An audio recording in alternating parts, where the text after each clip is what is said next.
Warning: the following video contains explicit language which may be offensive to some viewers or inappropriate for children. The content within this video is intended for mature audiences only.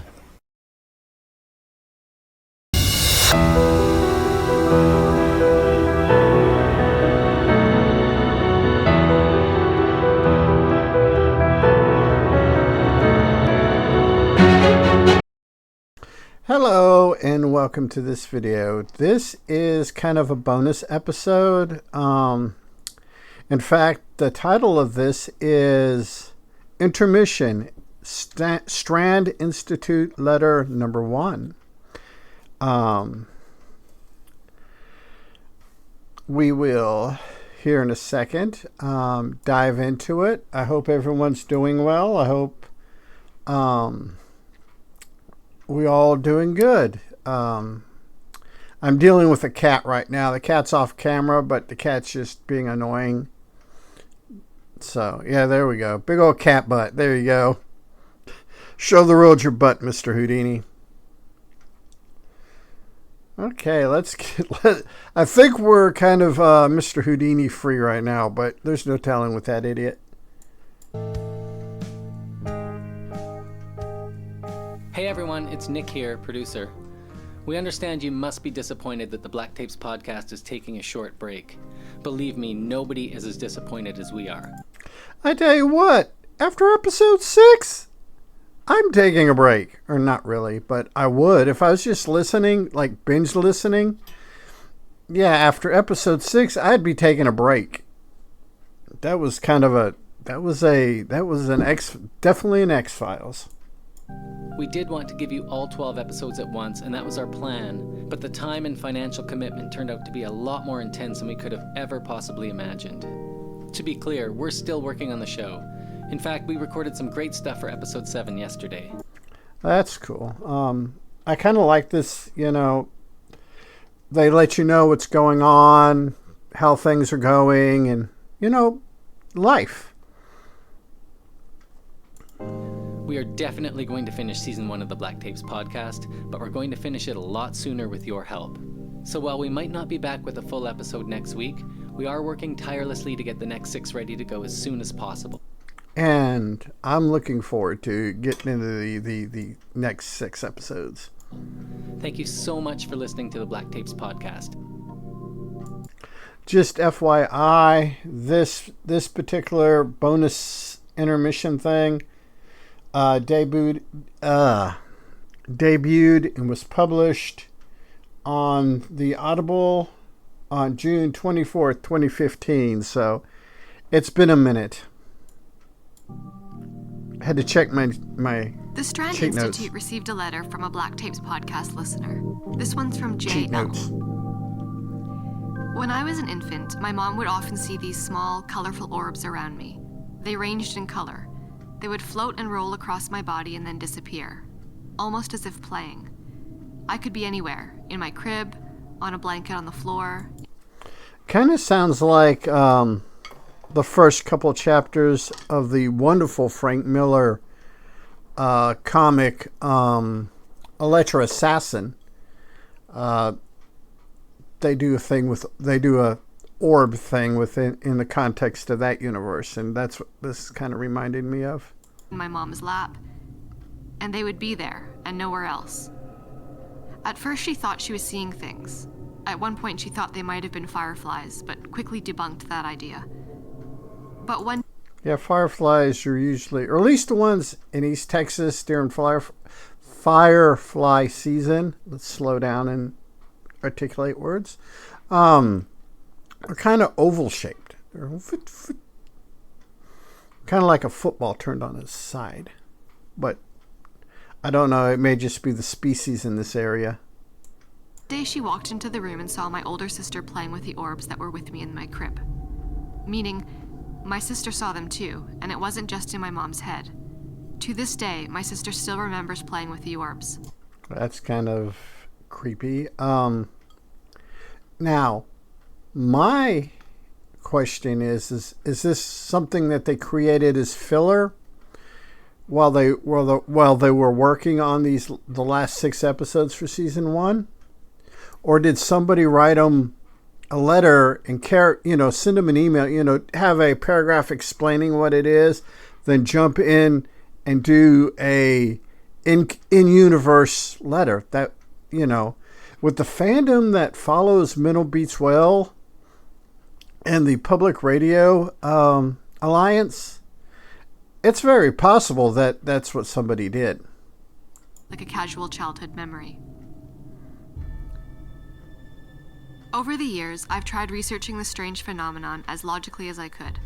I couldn't be the only person who experienced something like this, but I've found nothing.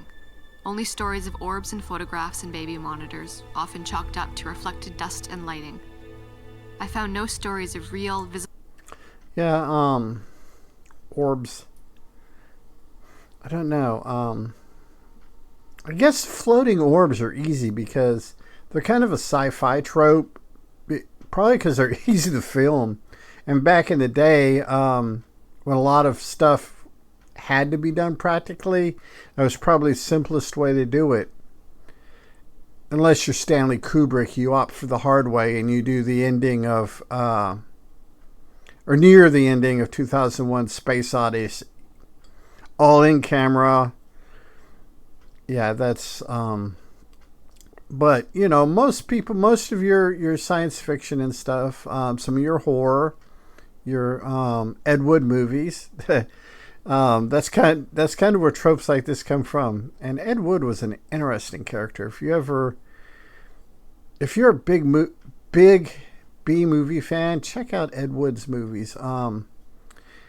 Actually, if you're a big B movie fan, you probably already know who Ed Wood is.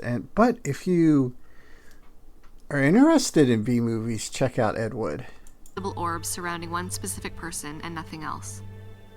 JL. JL? Jet Laboratory? I don't know. The following response was forwarded to me with Jay's letter from Dr. Strand. Jay. Reports of floating orbs have been around since the advent of photography, and it should come as no surprise that before photographs, there was no recorded evidence of this phenomenon. Has a point. I've taken pictures back in the good old days of film cameras, where there had been droplets or something like that get on lens, and I was unaware of it. And when the pictures get developed, it looks like these little orbs floating around.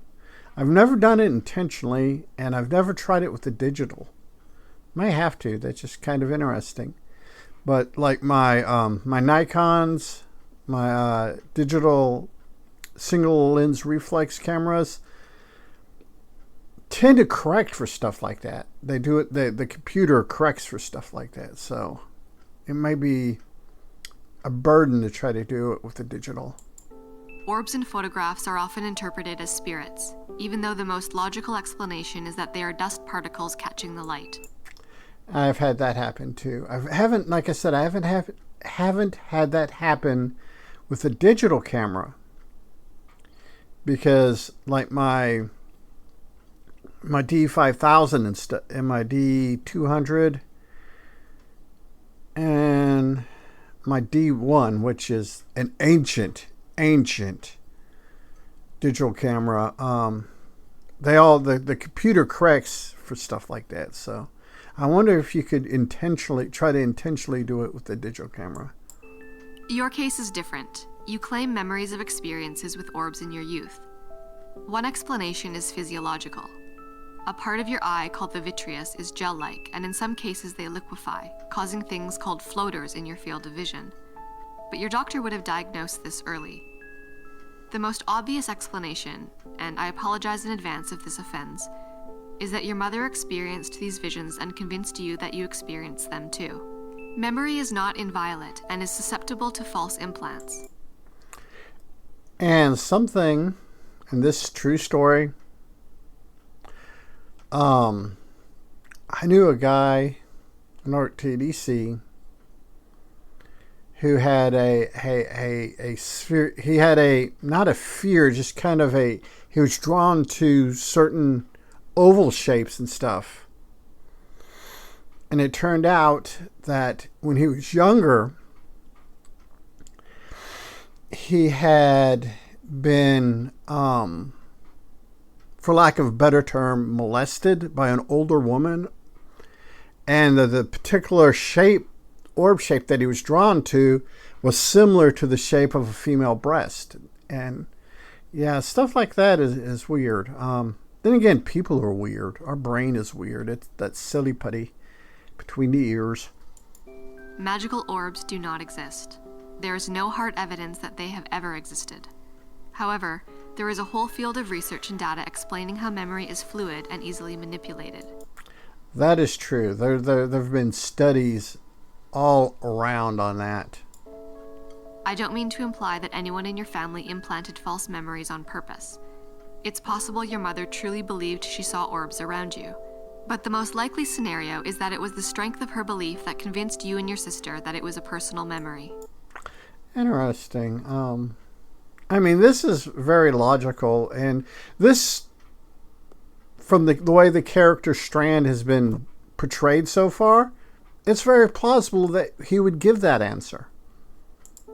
Sincerely, Dr. Richard Strand. Yeah, I mean, it's within this universe, within that character, that's, pretty cool. Jay, if you're listening, please don't take Dr. Strand's response personally. You listen to the podcast, so you know his stance on the paranormal. I myself have experienced certain things that I still can't explain, and I found your description of your experience beautiful and fascinating. Your memories are real to you, and in the end, whether or not you choose to accept Dr. Strand's explanation is also up to you. Thank you so much for your letter. And, it is what it is. If you enjoy the Black Tapes podcast, please rate and review on iTunes, Stitcher, or wherever you found us. Reviews are key to keeping the Black Tapes podcast on the chart. And this concludes the first of a few, probably 3. There's a Alex Regan interview and a teaser for episode 7. So we'll get those knocked out, and hopefully we'll get them uploaded before episode 7 comes out. Or before I start doing episode 7. Episode 7 actually came out on July 27th, 2015. So, until next time, people, have a good day. Be a good human. Be good to other humans. Peace. Hey, it's 10 p.m. Do you know where your children are?